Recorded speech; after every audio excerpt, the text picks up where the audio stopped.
In a world where prejudice often dictates reality, cops harass a black woman. Outside her house, then the governor arrives, tells a gripping story of resilience, justice, and transformation. Nia Johnson, a successful corporate attorney and proud homeowner, finds herself at the center of an all-too-familiar nightmare when she is racially profiled by police officers outside her own home. What begins as a routine evening turns into a harrowing confrontation that exposes the deep scars of systemic racism. As tensions escalate, an unexpected intervention by Governor Elena Martinez shifts the narrative, sparking hope and igniting a movement for change. This emotional journey dives into themes of empowerment, allyship, and the enduring fight for equality. Through Nia's courage and determination, we witness how personal pain can fuel collective progress. From community solidarity to policy reform, this inspiring tale challenges stereotypes, amplifies marginalized voices, and reminds us that even in the face of adversity, resilience can light the path toward justice. Prepare to be moved, challenged, and inspired by a story that mirrors real-world struggles while offering a beacon of hope for a better tomorrow. Nia stepped out of her car, the cool night air brushing against her face, the quiet hum of the neighborhood, wrapped around her like a comforting blanket after a long day at work. She sighed, letting her shoulders drop as she reached for her purse and house keys. This was her sanctuary, her little corner of peace in a chaotic world. But before she could unlock her door, red and blue lights flashed behind her. Two police cruisers pulled up abruptly, their tires screeching slightly on the pavement. Nia froze, her hand still gripping the car door handle. Her heart began to race as Officers Daniels and Harris stepped out, their boots heavy against the asphalt. "What's going on here?" Daniels barked, his voice sharp enough to cut through the silence. His flashlight beam landed squarely on Nia's face, blinding her momentarily. "I live here," Nia replied, forcing calm into her voice despite the knot forming in her stomach. She held up her house keys, the metal glinting under the harsh light. "This is my home." Daniels didn't soften. Instead, he crossed his arms, his posture rigid. "Why are you loitering outside? You fit the description." "The description of what?" Nia asked, incredulity creeping into her tone. "There's no crime here. I'm just trying to get inside my house." Harris lingered near the cruiser, filming everything with his body cam but saying nothing. His silence felt heavier than Daniel's accusations. It wasn't just about this moment. It was about all the moments that had led to this one. Memories flooded back to Nia. Being followed by security guards while shopping, having her credentials questioned at work meetings, even hearing whispers from classmates who thought she didn't belong. Each memory stung, fueling both her anger and despair. "Look," Nia said, her voice trembling slightly. "I've had a long day. Can we please just resolve this quickly?" Daniels leaned closer, his tone mocking. "You're not resolving anything until I say so. Do you understand me?" The weight of suspicion pressed down on Nia, suffocating her. She glanced around, hoping someone would step forward, but most neighbors stayed hidden behind curtains or cracked doors. Only Mrs. Thompson, an elderly woman from across the street, ventured onto her porch. "She lives here," Mrs. Thompson called out, her voice shaking but firm. "She's our neighbor." Daniels ignored her completely, turning his attention back to Nia. "Fits the description," he repeated as if it explained everything. To him, maybe it did. Nia clenched her fists, frustration bubbling over. "What does that even mean? What description am I supposed to fit? Because I don't see anyone else around here fitting any kind of description." Her words hung in the air, unanswered. The distant wail of sirens echoed faintly in the background, blending with the dim glow of neglected streetlights. Everything about this scene felt wrong. The way Daniels loomed over her, the way Harris recorded silently, the way the neighborhood seemed frozen in complicity. Inside, Nia wrestled with herself. Part of her wanted to shrink away, to avoid making things worse, But another part, a stronger part, refused to let them win. She straightened her spine, meeting Daniel's glare head-on. "You can intimidate me all you want," she said, her voice steady now. "But it won't change the truth. I'm standing on my own property. You have no reason to treat me like a criminal." For a moment there was silence. Then Daniel smirked, stepping closer. "Watch yourself," he warned. "People who talk back tend to regret it later." Before Nia could respond, headlights appeared at the end of the block. A black SUV rolled up slowly, its presence commanding immediate attention. Out stepped Governor Elena Martinez, flanked by aides and security personnel. Her arrival threw everyone off balance, including Nia, whose breath caught in her throat. Martinez approached confidently, her heels clicking against the pavement. "What's happening here?" she demanded, her gaze piercing as it landed on Daniels and Harass. Daniels stuttered, clearly caught off guard. "We're conducting routine questioning." "Routine questioning doesn't involve harassing a homeowner on her own property," Martinez interrupted, her tone icy. She turned to Nia, softening slightly. "Are you okay?" Nia nodded, though tears pricked at the corners of her eyes. For the first time since the officers arrived, she felt a flicker of hope. Maybe tonight wouldn't end in humiliation after all.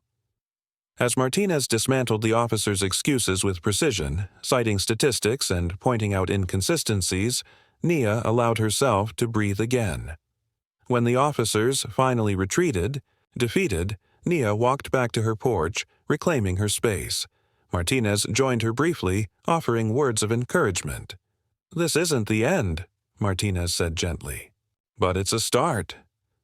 Nia looked at her, then at the neighbors who had begun to gather, some whispering words of support. For the first time that night she felt something other than fear. She felt empowered.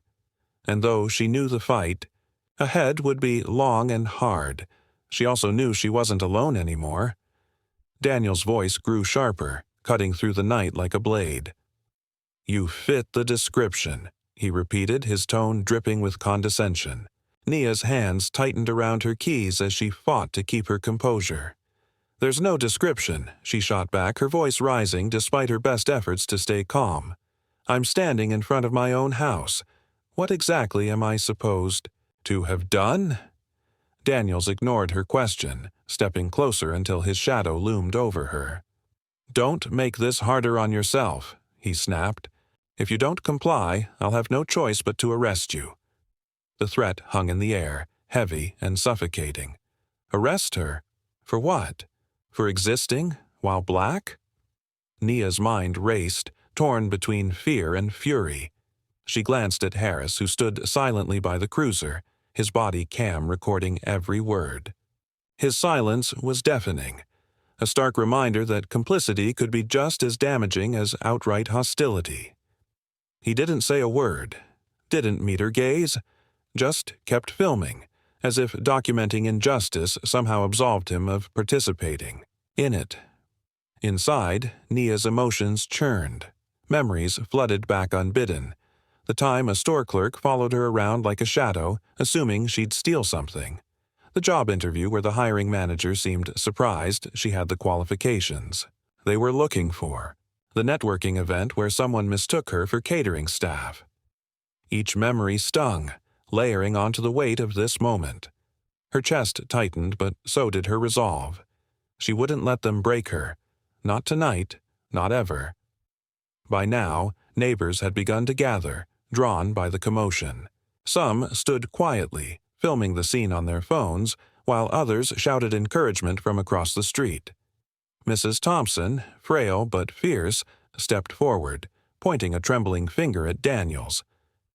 "She lives here," she exclaimed, her voice cracking with indignation.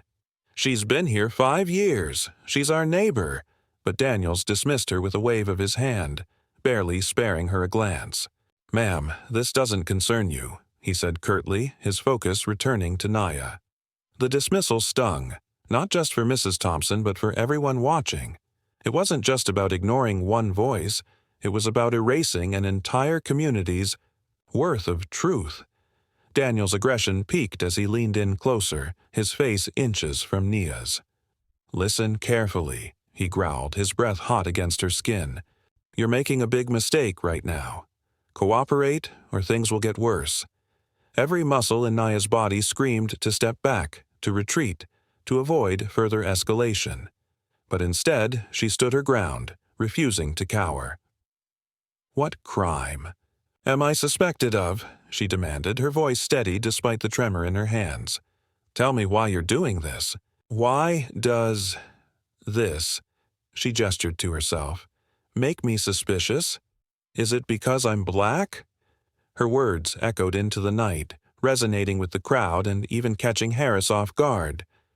For a split second he hesitated, lowering his camera. Slightly. Then, almost reluctantly, he raised it again, resuming his silent documentation. His internal conflict was clear, though unspoken. A man caught between duty and morality, choosing the easier path of compliance. Nia's mind swirled with flashes of past injustices, being overlooked during team meetings at work, profiled by security guards in upscale stores, questioned by strangers who assumed she didn't belong. These weren't isolated incidents. They were threads woven into the fabric of her life, stitching together a tapestry of systemic oppression.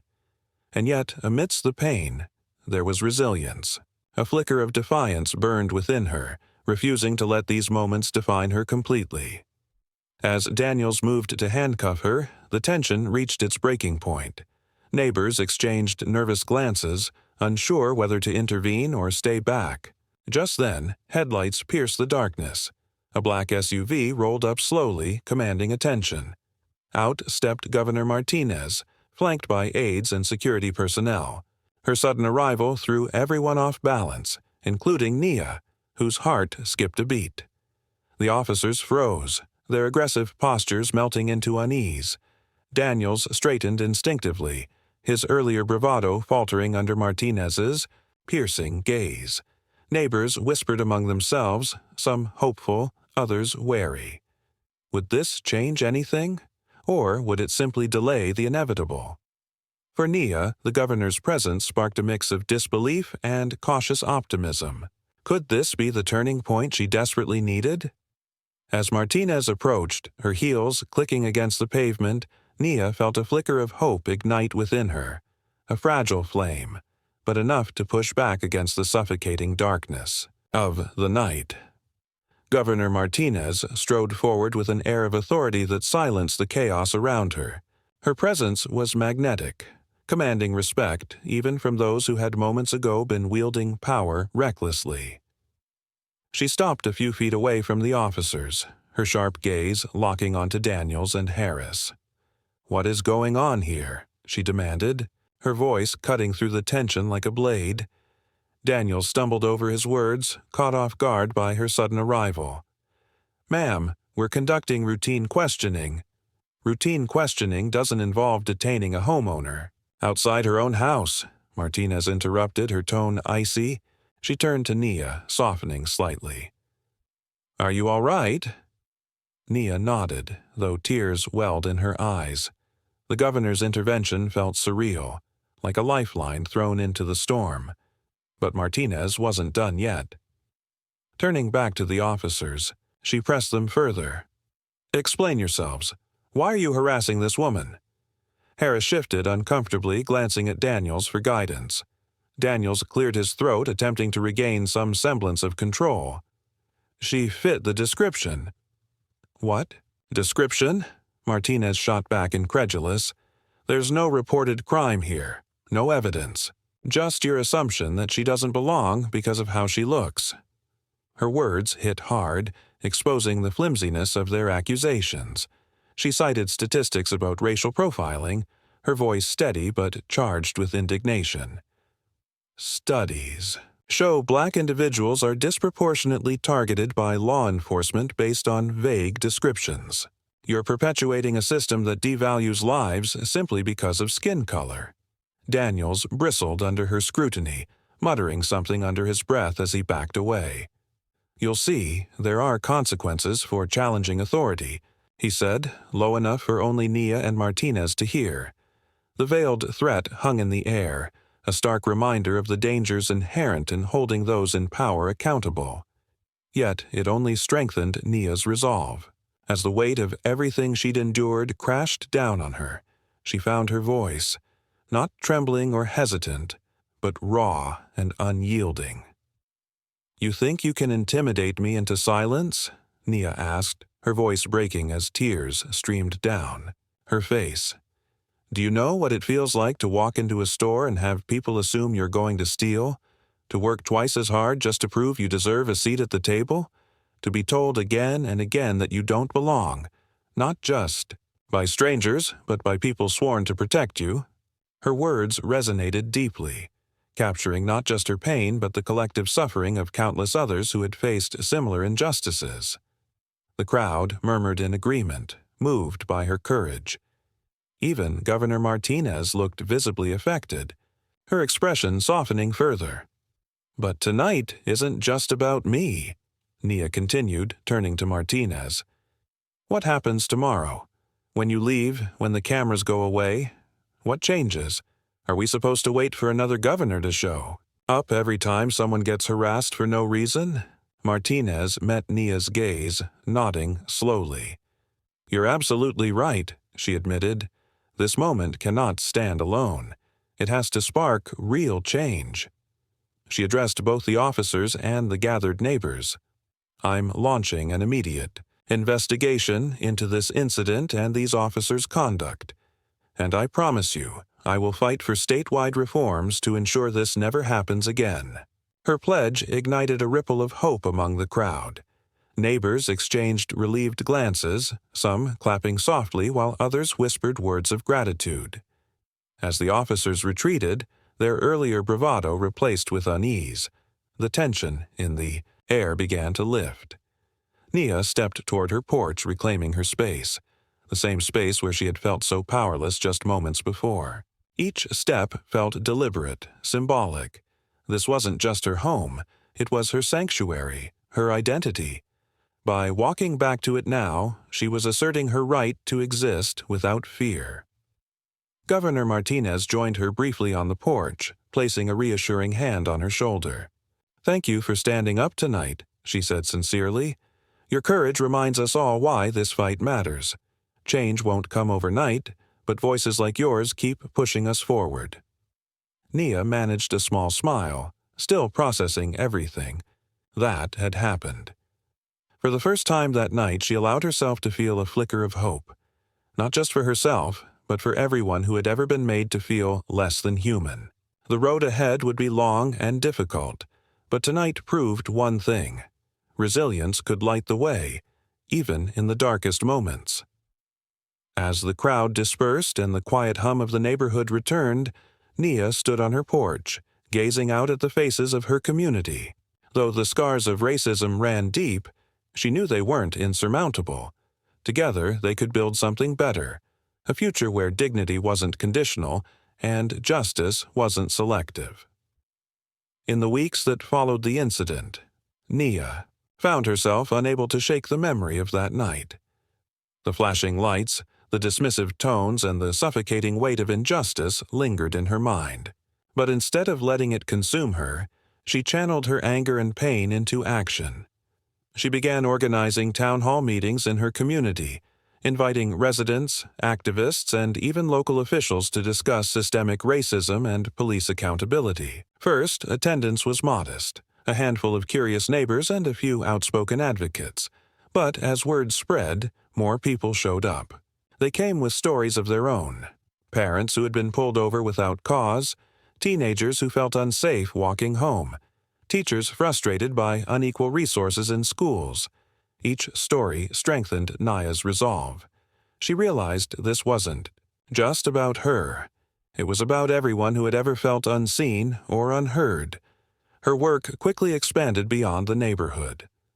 Partnering with grassroots organizations, Nia used her legal expertise to challenge discriminatory practices in housing, education, and law enforcement. She drafted petitions, organized rallies, and met with city council members to push for policy changes. Her efforts became a beacon of hope, inspiring others to join the fight against injustice. Neighbors who once stood silently behind their curtains now stepped forward, eager to contribute. Nia often reflected on how far she'd come since that fateful night. Back then, she'd felt powerless, reduced to nothing more than a stereotype in the eyes of those officers. Now, she stood tall, a voice for reform, a symbol of resilience. This transformation wasn't easy. It required confronting her own fears and doubts. There were days when the exhaustion threatened to overwhelm her, when the enormity of the task ahead seemed insurmountable. Yet each time she reminded herself why she started, to ensure no one else would have to endure what she did. She also took young activists under her wing, mentoring them on navigating activism while prioritizing self-care. "You can't pour from an empty cup," she told them during one workshop. "This fight is a marathon, not a sprint."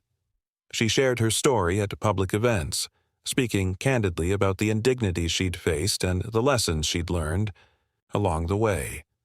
Her vulnerability resonated deeply, encouraging others to share their truths. But progress didn't come without resistance. City officials dismissed her proposals as too ambitious or unnecessary. Critics accused her of exaggerating the problem, accusing her of playing the race card. Some even questioned her motives, suggesting she was seeking attention rather than genuine change. These attacks stung, but they only fueled her determination. "If they're attacking me," she thought, "it means I'm doing something right." Governor Martinez remained a steadfast ally, offering support and amplifying Nia's efforts whenever possible. "Change starts with individuals like you," Martinez told her during a private meeting. "But it takes all of us working together to sustain it." Nia nodded, understanding the importance of collective effort. True progress wasn't about one person saving the day. It was about creating spaces where marginalized voices could lead the conversation. To that end, Nia facilitated panels and workshops where neighbors could share their experiences. One particularly powerful session featured a single mother recounting how her son had been racially profiled at school. Another highlighted a veteran who struggled to secure housing despite his credentials. These stories fostered empathy and deepened the community's commitment to justice. On the anniversary of the incident, Nia hosted a block party to celebrate the community's resilience. Tables lined the street, laden with food donated by local businesses. Music filled the air, blending laughter and conversation. Children played tag in the cul-de-sac while elders swapped stories under string lights. It was a moment of unity, a testament to the strength found in diversity and shared struggle. As fireworks lit up the sky, Nia paused to reflect. So much had changed since that night. They hadn't solved every issue, far from it, but small victories mattered. A new policy requiring implicit bias training for officers, increased funding for underserved schools, more inclusive hiring practices at local businesses. Each step, no matter how small, brought them closer to a better future. Looking around, Nia felt a profound sense of belonging. The faces surrounding her, young and old, black, brown, white, were proof that solidarity transcended boundaries. For so long, she'd carried the burden of prejudice alone. Now, she saw the power of standing together. Though the road ahead remained long and uncertain, Nia allowed herself a moment of quiet optimism. Change was possible when people refused to stay silent, when they chose courage over complacency. As the final firework burst overhead, painting the night sky in brilliant colors, Nia smiled. Tomorrow might still hold challenges, but tonight they celebrated resilience and the promise of a brighter future. If this story resonated with you, please share it with others who might find inspiration in its message of resilience and justice. Together, we can amplify voices that challenge systemic racism and champion equality. Don't miss future stories like this. Subscribe now to stay connected and be part of the movement toward meaningful change. Your support helps us continue shedding light on important issues while uplifting narratives of hope and empowerment. Let's work together to create a world where everyone belongs.